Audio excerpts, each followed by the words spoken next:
That sounds right. If I start going, that sounds inappropriate now, doesn't it? Because your ear is reset, I think. There's a lot of different scales that would work over that chord. You might have.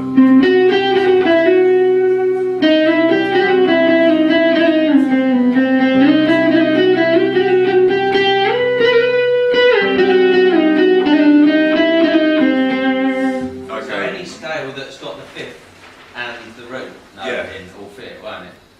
I think that's a really important facet of all scale theory. Rather than reading a formula and thinking, right, this is a Hail Mary or 20 bench presses or whatever, I've got to punish myself with these facts.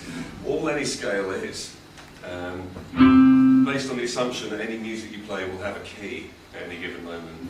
C is the key of the day, clearly. Any note a certain interval away from that root note or that key will have a certain sound, regardless of the instrument, regardless of the key you're in. So the fifth above the root note will always have quite a reassuring sound. It's like the next best thing you can play after the root note itself. If you play a third of some kind, it's going to have a happy or sad tone. What it's going to go into. Yeah. A minor third, you couldn't play a major third sound. That's interesting. Yeah, that's interesting. So every note in a C major scale is just a different kind of mood that you can add on that bass of the root note. And I think that's a more useful way of looking at it as a player, rather than saying, oh, that's 1, 2, 3, 4, 5, 6, 7. I'll play that a lot.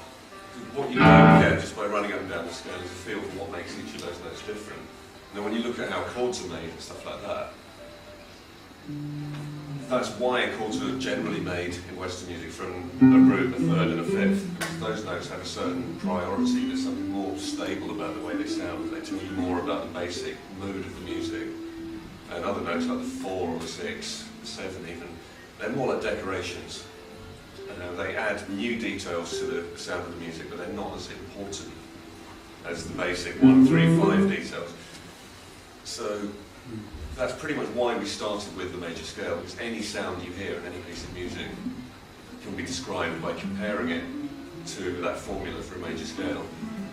So rather than worrying too much about the maths of it all and letting that dawn you, if you can hear what a major third sounds like, and then recognise one when you hear someone else play a major third, if you can recognise that a fourth interval has a sort of angular sound, or a fifth is the sound of a power chord, and then when you learn a weird scale that you're not as used to, you might be able to learn it quicker. You might be able to say, that's pretty much just the major scale I know, but the 2 has been flattened, or something like that. That's why we learn this theory stuff.